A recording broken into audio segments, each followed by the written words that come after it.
Assalamualaikum warahmatullahi wabarakatuh. Apa kabar sahabat Toko Mandiri Indonesia? Ketemu lagi dengan saya Hanafi, tim Toko Mandiri Indonesia.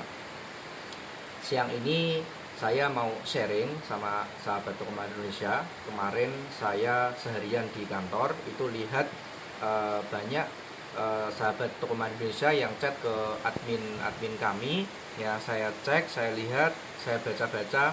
Jadi begini, saya mau luruskan kembali seperti ini. Jadi konsepnya adalah yang pertama saya mau bilang sebenarnya tidak ada bisnis yang autopilot. Ya, yang pertama tidak ada bisnis autopilot. Kawan-kawan bisa punya bisnis yang autopilot kalau misalkan asetnya sudah triliunan lah ya. Jadi sudah autopilot bisa dikatakan begitu.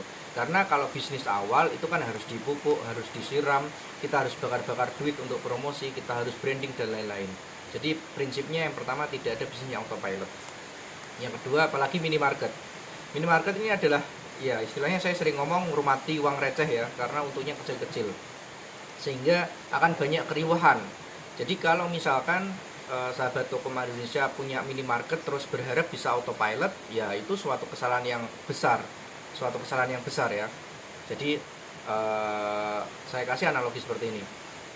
Di minimarket nasional, saya yakin setiap hari mereka itu ada yang namanya ya promosi, ya ada yang namanya event, ya ada yang namanya kiat-kiat atau usaha-usaha untuk meningkatkan omset toko ya. Yang sekelas minimarket nasional yang katanya sudah autopilot saja masih butuh support yang luar biasa atau effort yang luar biasa dari jajaran manajemen ya. Nggak mungkin di belakangnya itu tidak ada pergerakan-pergerakan atau sesuatu yang bisa support toko begitu. Jadi kalau hanya toko saja berdiri sendiri ya nggak bisa jalan, maka harus ada sesuatu yang ada di belakang yang support, seperti event, seperti analisa, seperti report, seperti segala sesuatu yang berhubungan tentang support manajemen minimarket begitu. Jadi intinya sekelas level nasional kalau dia berdiri sendiri tanpa adanya effort atau support dari unit atau departemen yang lain, dia nggak bisa berdiri sendiri sekelas nasional, apalagi yang sekelas mandiri ya begitu.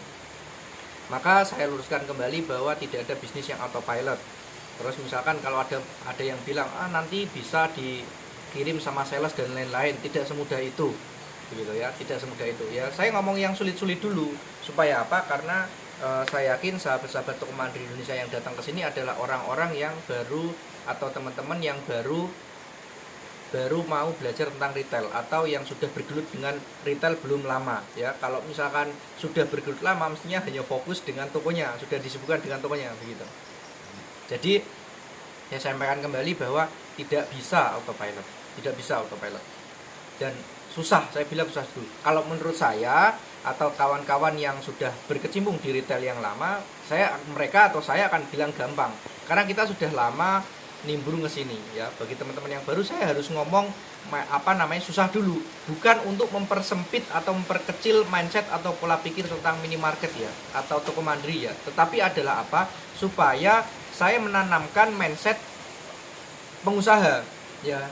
Mindset pengusaha siap rugi, banyak spekulasi begitu, ada nekatnya juga, berserah lah itu. Jadi saya harus menanamkan mindset itu dulu.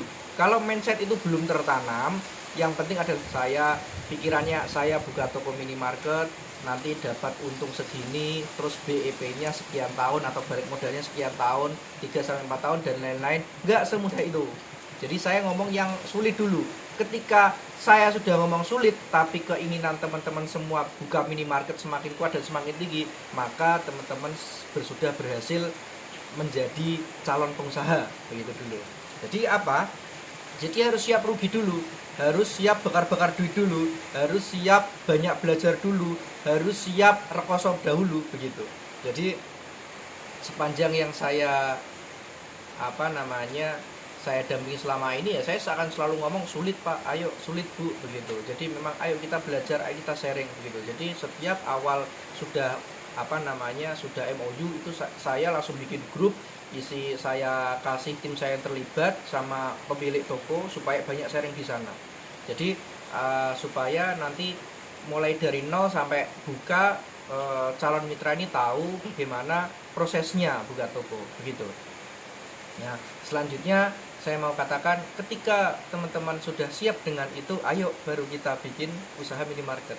Tetapi ketika belum mempunyai mindset siap rugi, terus siap fight, siap bekerja keras, siap belajar banyak-banyak, ngangsu kaweruh gitu, ngasuh ilmu gitu ke toko-toko yang lain atau ke sahabat minimarket yang lain, saya sarankan jangan dulu buka minimarket. Kalau pikirannya masih buka minimarket, BEP-nya berapa lama, bisa ngangsur bank apa tidak, lebih besar pasif income-nya lebih besar mana sama cicilan atau angsuran, saya tidak menyarankan teman-teman yang masih punya pemikiran ini untuk buka minimarket.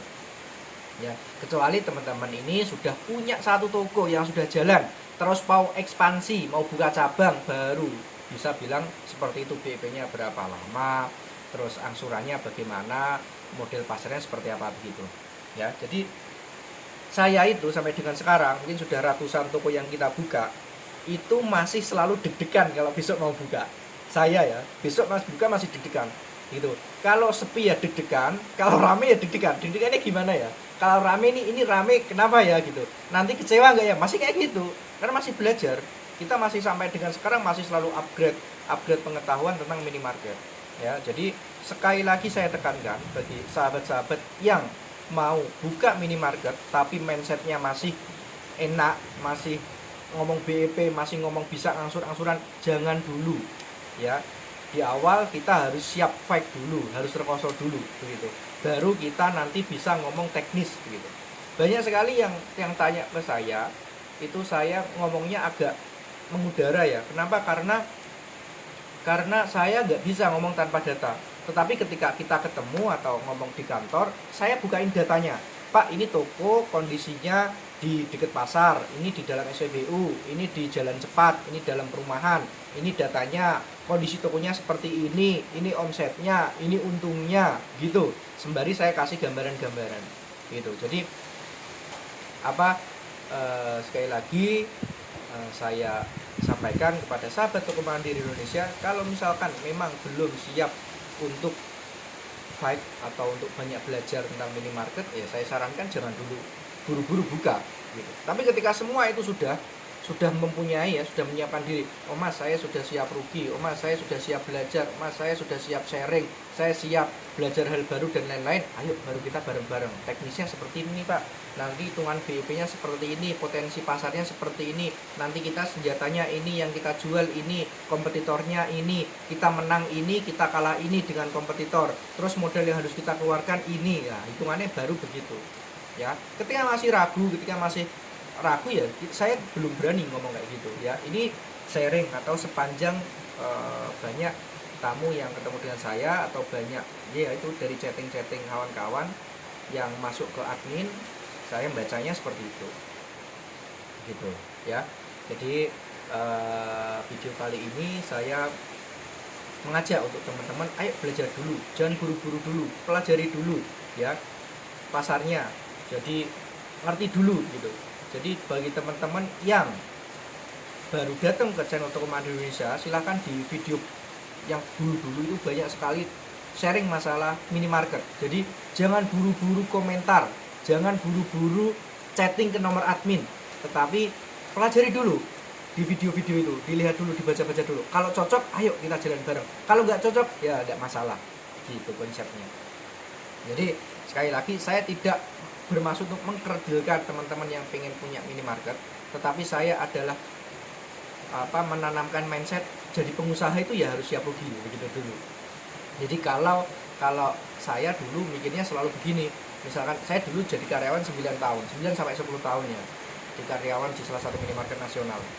Sebelum saya resign, sebelum saya melangkah untuk bisnis sendiri, saya selalu berpikir bahwa kemungkinan terburuk yang akan saya alami apa nanti ketika usaha saya nggak jalan, ketika bisnis yang saya bangun ini tidak bisa diterima masyarakat, bagaimana kemungkinan buruk semua saya tulis, baru saya siap menghadapi, baru saya memutuskan untuk resign, terus fight untuk usaha sendiri, begitu kurang lebih. Ini yang bisa saya sharingkan ya. Sekali lagi bagi kawan-kawan yang baru datang ke channel Toko YouTube channel YouTube Toko Mandiri Indonesia. Silahkan berselancar ke video-video yang lama, video-video yang edukasi ya, supaya sahabat Toko Mandiri Indonesia ini tahu dan paham prinsipnya dulu. Terima kasih. Assalamualaikum warahmatullahi wabarakatuh. Alhamdulillah.